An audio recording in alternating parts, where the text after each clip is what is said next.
on a des actions sur la sobriété, sur l'eau, sur l'énergie, l'isolation des bâtiments. C'est une politique en fait globale parce qu'il n'y a pas de solution écologique miracle ou technique. En fait, c'est tout un écosystème. Donc ça veut dire que l'ensemble des directions de la ville doivent en tenir compte. Donc c'est dans les achats publics, c'est vraiment dans l'ensemble de notre politique de ville.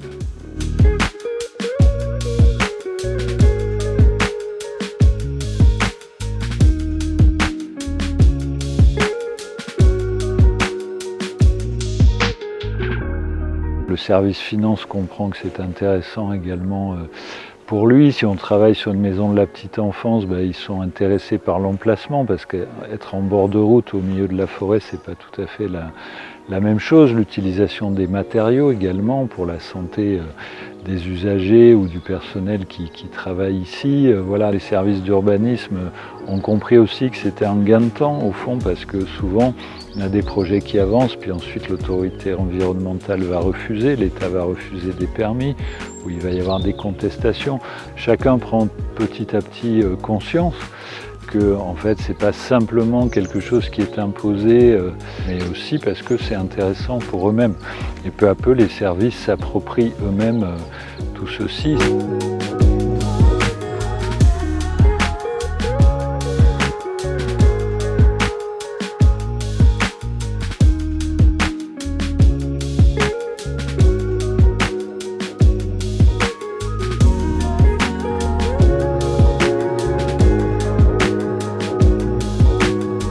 Ça nécessite de travailler sur l'approvisionnement, sur le bas carbone, sur le local et sur le biosourcé. Et aussi on a un bâtiment qui est vraiment en basse consommation, quasiment autonome, avec des panneaux solaires et ainsi de suite.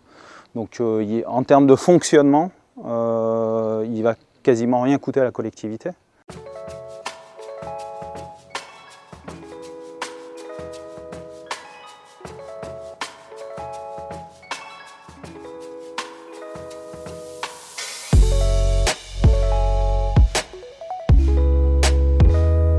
L'enjeu très important, c'était comment réussir à désimperméabiliser une partie du trottoir, réussir à planter des espèces qui vont tenir dans le temps par rapport à des phénomènes de chaleur, mais également de la pollution, etc.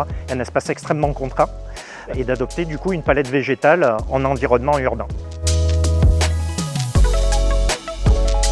Ça fait 2 années qu'elles sont désormais en place, ces façades végétalisées. Ce qu'on constate, c'est un retour déjà, notamment des pollinisateurs sur cet espace. Et nous avons mené une étude en partenariat avec le CEREMA cet été qui nous a permis en fait d'identifier un abaissement de la température sur la façade de l'ordre de plus de 8 degrés en fait, entre la partie végétalisée et la partie qui n'était pas végétalisée.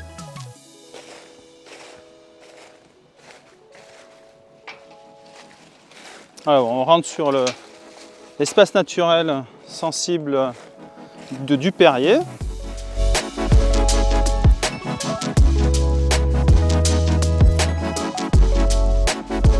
Cette zone de préemption, on l'a construite avec les habitants et les usagers à partir d'une feuille blanche où on a pendant 8 séances, on les a acculturés et puis ensuite ils nous ont dit, voilà, ils nous ont tracé des traits sur une carte en disant, voilà, c'est là qu'on souhaiterait que la commune puisse intervenir, puisse faire ici les inventaires écologiques dans le but d'évaluer la richesse et ensuite de pouvoir mettre en valeur le site au regard de la sensibilité qui aura été mise en exergue par ces études.